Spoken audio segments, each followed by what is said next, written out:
তো এটা হচ্ছে পশুপতি ফটক, আর এটা হচ্ছে সামনে নেপাল বর্ডার, নেপাল ইন্ডিয়ার বর্ডার। আর আমরা এখন নেপালে ঢুকতে যাব। পুরো জায়গাটা মেঘলা, তো দেখা যাক নেপালে গিয়ে কি এক্সপিরিয়েন্স হয়। আমরা হেঁটে হেঁটে এক দেশ থেকে অন্য দেশে যাচ্ছি এখন।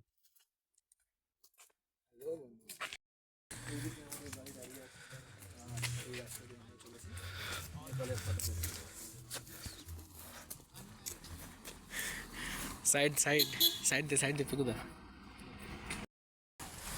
এই যেখানে দেখা যাচ্ছে, আই থিঙ্ক ওরাই হচ্ছে নেপাল বর্ডার।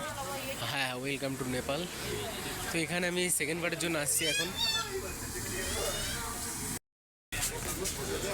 আর্মির সমস্ত জিনিস পাওয়া যায়। তো এখন আমরা ঢুকছি চেকপোস্ট। এটাই হচ্ছে নেপালের বর্ডার, এখানে ঢুকবো। এখানেও জামবালা।